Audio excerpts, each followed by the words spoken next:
You're listening to Carrie Lutz's Financial Survival Network, where you get valuable information you just can't find anywhere else.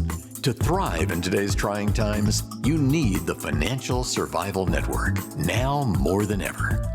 Go to financialsurvivalnetwork.com and get your free newsletter and gift. Financial Survival Network, now more than ever. Welcome. You are listening to watching the Financial Survival Network. I'm Carrie Lutz. Well, as we start off December, last month of the year, sentiment not looking good. Market certainly indecisive. Perhaps it'll finish the year on a stronger note. But what's ahead?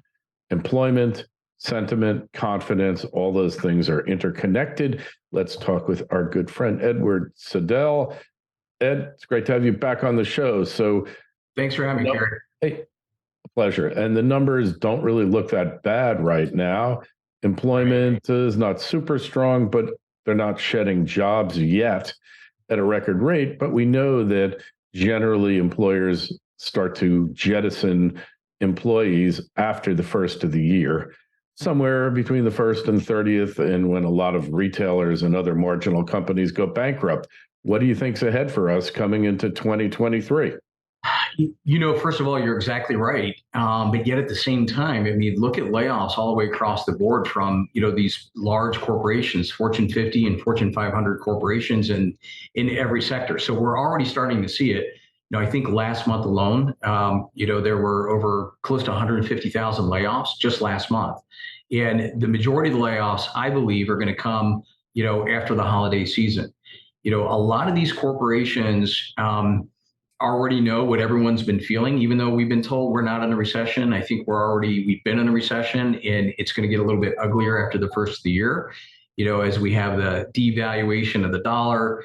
We're becoming a victim of our own success, right? As we pumped all this money into the system, over $4 trillion over the last couple of years, we pushed that inflation all the way around the world because we don't make anything here in the U.S. So we're importing all of those goods. And as a result, we were spreading our inflation around the world. As the value continues to devalue, what's going to happen is those costs of goods are going to go up. People can't afford them. They're going to continue to put money on their credit cards. And that debt bubble that we've been talking about all year is eventually going to pop. And there's a certain inevitability to it, right? Yeah. Hey, when we're looking at it, the politicians want to try to give you the worst possible news in the best possible light. That's what being a politician is all about. But that's right. It hasn't collapsed yet by many accounts, and I've been waiting for it. You've been waiting for it. It hasn't happened. Maybe we're wrong, and maybe they're right. You know what? I hope I am wrong. But when you look at the numbers, right, you can't just surface the numbers. You got to really dig down deep into it, to get the whole story.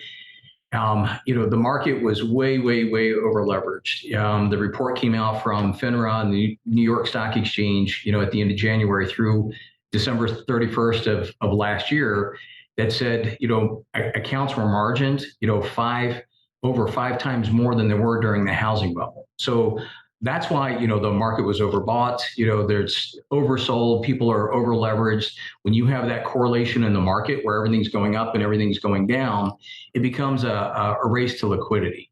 So, and there's a direct correlation between that and all other consumer debt. As a matter of fact, the Fed said last month that we hit a all-time record high of debt of over $16.5 trillion.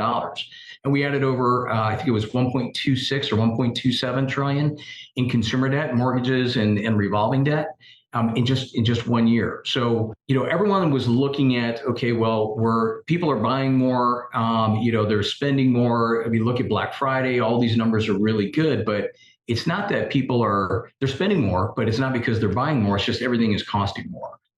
You've got housing, that's the sale of housings or housing sales are down.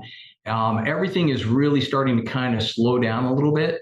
But these jobs numbers, they've been pumped up And it's not because we have a thriving economy. It's just the 22 million jobs that we lost over COVID, they're just getting filled back in again. And so I think next year we're going to see a real slowdown as far as the jobs numbers go. And that's why it's going to be a tough year next year. We could have a Christmas Santa rally, but it's going to be short lived. I think it's just going to be another bear market rally. And it's going to be tough going into next year. So I guess we can affirm that you're a believer that we're certainly in a bear market now. Yeah. But don't you usually make your money being a contrarian? When the rest of the world thinks we're in a bear market, stocks climb on a wall of worry, right? Yeah, I agree completely. This isn't where, hey, you run for cover, everybody, go 100% in cash. I think it's more of, depending on your risk, your situation, and everything else, I think there's going to be some really good buys. There already are right now, but I think there's going to be some really good buys January, February, March of next year.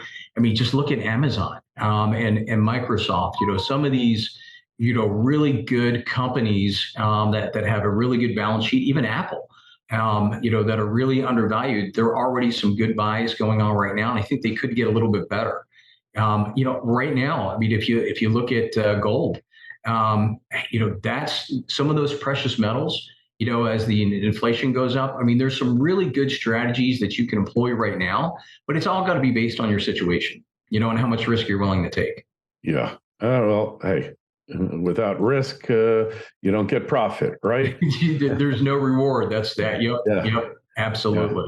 Yeah. But, I just remember my old law partner used to say, Kerry, the situation is hopeless, but never serious. Are we getting to the point where it's hopeless and serious here, Ed? Oh, I don't believe in, the sky is falling kind of mentality. You said it best, contrarian, right? You've got to be cautiously optimistic in times like this where, if you have the plan in place, you can find those really good buys and come out ahead, as compared to the everyday person who's, trading on fear and greed. So it's you got to be a little bit more meticulous and understand really what's going on to take advantage of it. So when you look back at this mess in 10 years, all right, just let's pretend that everything's already happened.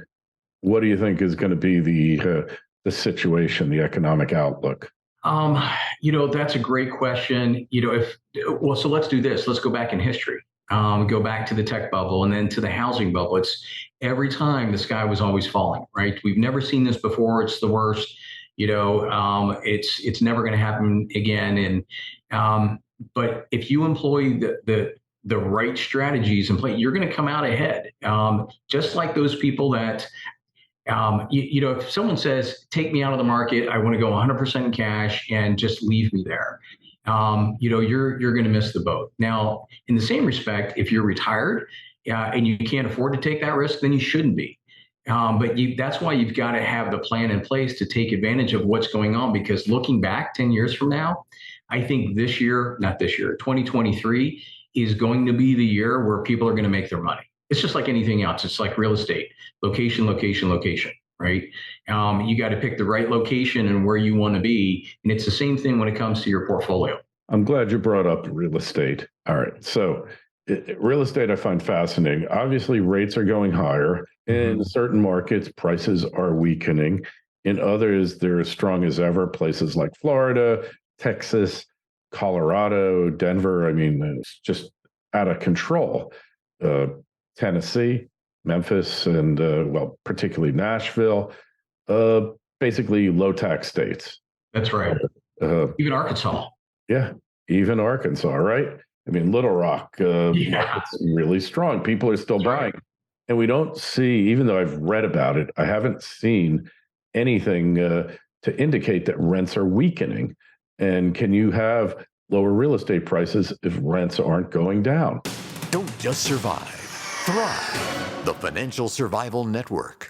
Torque Resources is an exploration company establishing a portfolio of premier copper gold early stage projects in Chile. Torque's management and technical teams have a strong track record of raising capital, discovery, and monetization of exploration successes. The company's Margarita Copper Gold project is located within the prolific coastal Cordillera Belt in Chile, which hosts some of the world's largest and most profitable copper mines. The Margarita project possesses excellent discovery potential for a major copper discovery due to the strength of the alteration system, large-scale magnetic targets, and the presence of copper oxide mineralization. Drilling is anticipated to begin in Q3 of this year. Torque trades in Canada under TORQ and on the OTC under TRBMF. To learn more, go to torqueresources.com. That's torqueresources.com. This is the Financial Survival Network, the information you need to thrive now more than ever. I think you can because I was just talking to somebody yesterday about this, and out in Colorado, Fort Collins, their rents just went up 31% on the new lease. And the problem is that people can't afford the houses. The $500,000 house, based on what people could afford for $500,000, based on 6.5%, 7%, they're looking at maybe 3.25. So people can't afford the houses that are out there right now. So the only other option is to rent. It's supply and demand because the demand is so high and the supply for rentals is so low that, people can charge. You got to remember too, over the last couple of years, you've had these big corporations, the Airbnbs that were, investing in buying all these properties, single family dwellings, in all these neighborhoods. And so they kind of locked up a lot of that inventory as well. So, I think it's not only a possibility, but it's a probability. And I think we're already starting to see it. All right. So you're coming into the market, you're visiting yourself, if you will. Mm-hmm. Say I got $250,000. Wouldn't that be nice? To invest, where do I put it? What do you tell that person? Right now, I love energy. Energy is great. I love gold. It's up significantly, since its lows earlier, just since September to August. And I think that's going to continue to go up. In the conservative play, to kind of hedge your bets a little bit, you got to face it. Let's look at the 1-year treasury, paying 4.7%. Just to get a little bit of a bump. And like I said, I think there's some really good value plays, value stocks. That's really what we're looking at going into January and February. High dividend paying stocks or those types of stocks is really where it's going to be at. The growth stocks, I think they hit their heyday. I don't see them coming out until the end of next year. Hey, well, growth stocks, the whole concept is under the implied understanding that there is growth and nothing grows less than a growth stock in a recession, right? Absolutely. Absolutely. In value, right? What people need, Johnson & Johnson, Lancaster Colony. All these companies that people are going to need no matter what is going on in the world. And, look at the balance sheets. A lot of these value companies, they're really strong. And I think, obviously, no pun intended, that's where the value is. Okay. Look at Exxon. They're paying out a 3.3% dividend. Absolutely. Energy to me, and short of a complete global implosion of the markets, which is politically unfeasible, it can't be allowed to happen, but that doesn't mean it won't, obviously. Energy prices, they're going to keep printing money. Commodity prices, they're going to go up. But energy, it's built into the equation that they're going to pay dividends. At some point, hey, look at Nat Gas. Nat Gas was a redheaded stepchild of the energy industry in the United States. Granted, it's down to the high $5 range right now, but it was up to 11.5, I think it hit at one point, at least 10. And that's the last I saw. Yeah. So Nat Gas really could be the crown jewel of it all, huh? It really could. And, the reason I like energy right now is, as gas prices are going down, energy costs, the stocks are kind of taking a little bit of a hit over the last couple of weeks. They've been pretty volatile up and down. Mhm. But, when you look at our oil reserves, they're, at the lowest they've been, since 1982, 83, something like that. And if Right. we keep exporting the way that we are, those oil reserves are going to be gone by this time next year. And so, as that oil reserve continues to dwindle, I believe what's going to happen is, that the cost is going to go up. I think it's going to be a cold winter.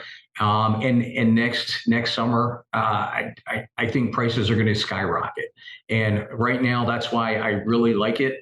And I think it's a good play. Right. I'm a huge bull on energy. Saw this coming long time ago, caught nat gas at its bottom. It's just a couple short years ago, dry nat gas was like under $2 per MCF or Yeah. loaded BTUs. And now, and you had tens of thousands of shut-in wells across the United States. Those wells are no longer shut in, Ed. Yeah, and and when you go back and you look at what the prices were just 2 years ago, and where they're at right now, the demand has not diminished; it's actually increased. And even though there's a slowdown in the economy, and where goods and services, whether it's by rail or by truck, we still need that. The diesel costs and energy and everything else. So I think the demand is going to be there. Even if you did something as simple as the XLE, the energy ETF, I do like the individual stocks, but those some of those energy ETFs, those are really good, safe play. Well, I don't want to say safe, but you kind of get that basket all the way across the board, even like Oxy, ExxonMobil. I mean, there's a lot of really good companies in there, but again, energy, I love it. I think it's really going to serve us well over the next 12 months. All right. I'm with you on that. And you get paid to wait. And you get paid to wait. That's right. That's right. Can't beat that. Yeah. So I really like energy a lot. Hey, so how much cash do you keep for the coming year, Ed? What's your take? So right now, I mean, depending on the risk budget or profile of our clients, we've got anywhere from we're sitting on probably 53 to 30% cash. Because I think that the buys are there, and we're going to need that much cash to take advantage of them. Okay, I like that. I like that a lot. Ed, we want to find out more about you, connect with you on the web. How do you do that? Just look us up, egsifinancial.com. All right. And the link's in the show notes to this interview on financialsurvivalnetwork.com. Sign up for your free newsletter. Ed, been a pleasure as always. Thanks for stopping by. Hey, thanks, Kerry. I appreciate it. Thanks for listening to Kerry Lutz's Financial Survival Network, your solution to today's trying times. For the latest, go to financialsurvivalnetwork.com. Financial Survival Network, now more than ever.